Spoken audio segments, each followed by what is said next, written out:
Hoje a gente vai mergulhar numa das metáforas assim mais fortes da Bíblia. É a ideia de que a nossa vida se parece com uma tenda, sabe, algo frágil, temporário, mas que tem um destino incrível, se tornar um templo, uma morada permanente e sagrada. E essa jornada toda, essa transformação, está descrita lá nos capítulos 5 e 6 da segunda carta aos Coríntios. E quem começa essa conversa é o apóstolo Paulo, com essa imagem super poderosa. E olha, ele sabia bem do que estava falando, né? Afinal, a profissão dele era fazer tendas. Então ele pega essa figura de linguagem, algo do dia a dia dele, para começar uma reflexão muito, mas muito profunda sobre a nossa existência. Vamos pensar um pouco no que é uma tenda. É uma coisa vulnerável, né? Fica ali exposta aos elementos. Foi feita para uma estadia curta, nunca para ser um lar definitivo. A ideia central aqui é exatamente essa. A nossa vida neste corpo, neste mundo, ela é passageira. E aqui vem a grande virada no argumento de Paulo. E se essa fragilidade toda não for o fim da história, hein? E se essa morada temporária for, na verdade, um projeto em construção para algo infinitamente maior, mais duradouro? É exatamente essa a jornada que a gente vai percorrer agora. Ok, vamos começar pelo ponto de partida, né? Entender um pouco melhor o que significa essa tal de tenda terrestre. A analogia é perfeita. Paulo está falando do nosso corpo físico.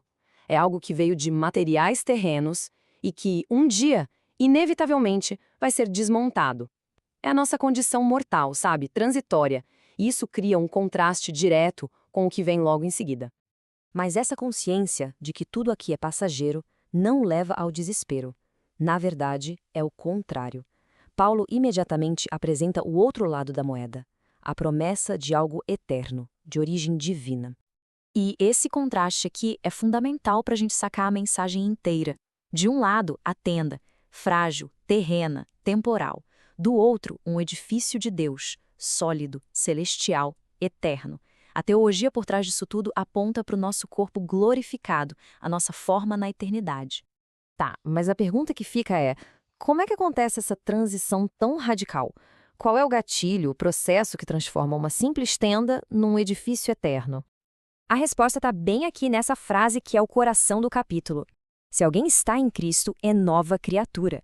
A transformação não é uma reforminha na tenda antiga, é uma criação totalmente nova. E isso acontece através da reconciliação com Deus. E essa reconciliação não é um evento passivo que só muda o status de alguém e pronto, não. Ela inaugura uma missão, um propósito ativo no mundo, e vamos ver agora direitinho como essa missão se define. Ser essa nova criatura vem com um cargo, sabe, uma função oficial. Não é algo para se guardar para si. O que um embaixador faz? Ele representa seu governo em terra estrangeira, ele fala em nome do seu soberano. A ideia aqui é a mesmíssima. A pessoa transformada passa a ser uma representante de Cristo, com a missão de levar essa mesma mensagem de reconciliação para outras pessoas. O ponto crucial é este: a transformação pessoal gera uma missão que é pública. E isso nos leva a uma reflexão muito prática, que o próprio texto provoca a gente a fazer. Como é que esse papel de embaixador se manifesta hoje em dia? Como trazer essa missão de 2000 anos atrás para a nossa realidade? Ok, a gente já entendeu a nova identidade e a missão, mas como é viver isso na prática? Paulo não dá uma lista de regras. Em vez disso, ele descreve uma série de paradoxos, de contradições aparentes, que são impressionantes e definem a experiência dessa nova vida. Essa nova vida é cheia dessas coisas que parecem não fazer sentido. Por exemplo, ser visto como desconhecido pelos padrões do mundo, mas ao mesmo tempo ser bem conhecido por Deus, que no fim das contas é quem importa. Ou então a experiência de parecer estar sempre morrendo, sabe? Enfrentando dificuldades, perseguições e ainda assim viver com uma força, uma vitalidade que o mundo simplesmente não consegue apagar. É a realidade de ser considerado pobre em bens materiais, mas ter a capacidade de enriquecer a muitos com os valores e as riquezas do Evangelho. É algo sobrenatural. E tudo isso chega no auge com este último paradoxo, que na verdade resume todos os outros.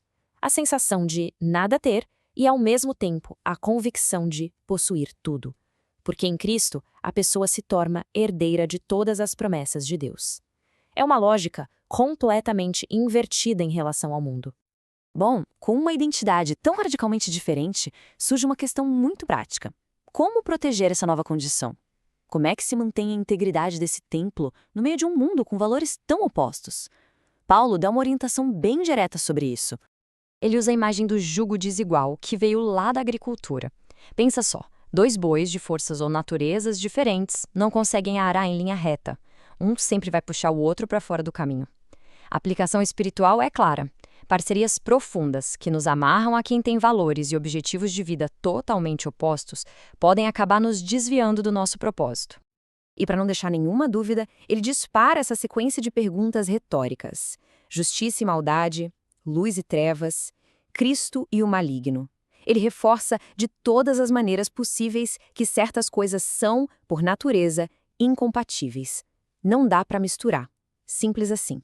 E bem no meio dessas perguntas, ele entrega a razão final para essa necessidade de separação. Nós somos santuário do Deus vivente. E aqui a jornada se completa. Aquela tenda frágil lá do comecinho da nossa análise, agora é declarada o templo sagrado, o lugar onde o próprio Deus decidiu morar. E o mais incrível é que essa nova realidade de ser um templo não cria uma distância de reverência, mas sim a máxima intimidade possível. A consequência final dessa transformação toda é uma nova relação familiar, a de filhos e filhas de um Pai Todo-Poderoso.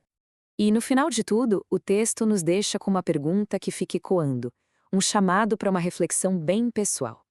A transformação de tenda para templo é um fato consumado pela fé, mas a manutenção, a purificação desse templo é um processo contínuo. E assim fica a questão para cada um de nós.